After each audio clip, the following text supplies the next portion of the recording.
Imagine a world without standards, where red didn't always mean stop, and green didn't always mean go, and railroads spaced their tracks at any width they felt like, and records didn't always spin at 33 1/3, and different buttons on different phones made different tones, and orchestras never got past tuning up because no one could agree on what key to play in. But standards do in fact exist because we need them. It's how we make the music play and get where we're going and build and design and connect and communicate. And so it was with this standard, the barcode. Like music, truly universal and ingenious. Born of necessity 40 years ago and brought to life in a Marsh's supermarket in Troy, Ohio, when some Wrigley's chewing gum was the first item ever scanned. Finally solving a problem that had been begging for a solution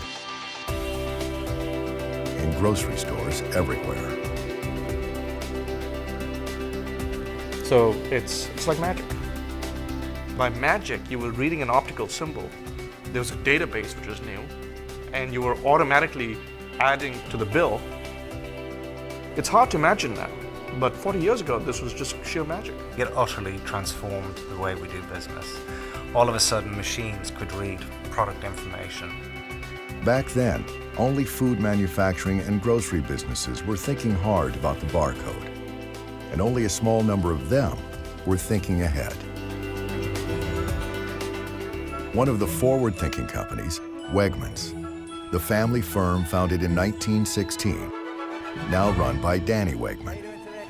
It took us 3 years to have scanning in all of our stores. It took the rest of the industry another 12. Processing starts the moment fresh berries or fruits arrive at one of the plants. The other side of the equation, food manufacturers. Companies like J.M. Smucker, which started as a family business making apple butter in 1897. Because with a name like Smucker's, it has to be good. The Smucker's brand always stood for old-fashioned, down-home goodness. But the business was run with an eye to the future.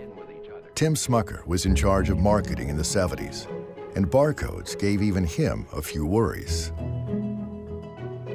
The major concern was, do we have to put these black lines on here, defacing my label? Well, sure, that's a very big concern. How can you do that, and what's the reason for doing that? Is it really worth it? Businesses resisted change not only because of cost, but also because of an instinctive reluctance to share information. But eventually, with the barcode enabling a single, shared, common language, the decision not to use it made less and less sense. It wasn't just a barcode, it was a process to develop standards. Everything in the world that we can do that is not a competitive advantage that provides a level playing field is a standard. When leaders of the largest retail companies weighed in, a tipping point was reached. By the early 1990s, the barcode standard was global. And what a difference it made.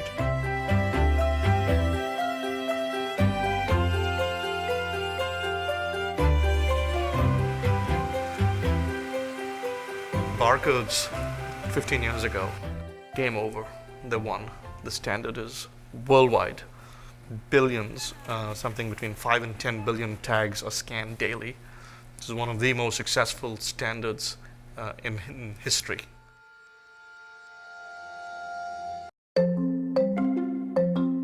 Up until now, GS1 standards are really focused on the supply chain, and that's important to the efficiency of our stores. But going forward, we're using data to sell things to people, and that's a whole new ball of wax. The barcode speaks to the consumer because it gives them access to information. Our customers are going to buy things from us without ever physically having handled the goods or even seen them. It allows them to scan the barcode with their mobile phone and then access the kind of information they want. They're going to rely purely on the data that's presented on a screen or on a mobile phone to make a purchasing decision. So that data has to be right.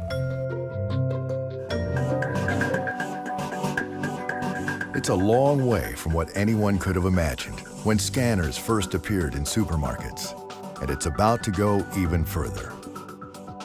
Technology is being developed at MIT and auto ID labs around the world to enable a vision they call the Internet of Things.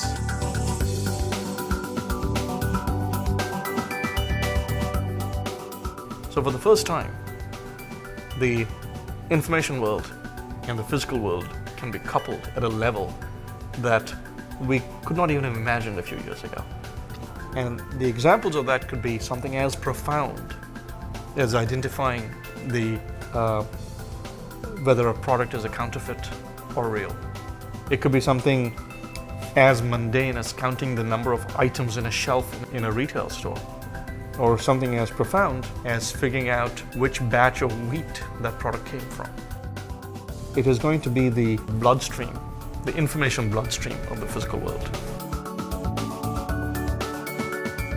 Remarkable as that technology is, technology alone has never made the critical breakthroughs in this story. The lasting value has always come from business rivals sitting down together to create and implement shared standards. We can't do our job without extraordinary leadership from industry, and we're eternally indebted to people over the last 40 years that have graciously, selflessly offered their time and effort to promote something that didn't directly accrue to them, but that helped to improve the overall industry.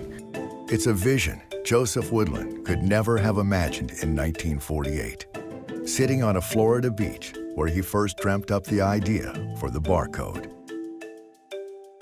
I poked my 4 fingers into the sand, and for whatever reason, I pulled my hand toward me and drew 4 lines. I said, golly, now I have 4 lines, and they could be wide lines and narrow lines instead of dots and dashes. It sounds, as he himself once said, like a fairy tale. It's no fairy tale. It's just the beginning of a story that is still being written.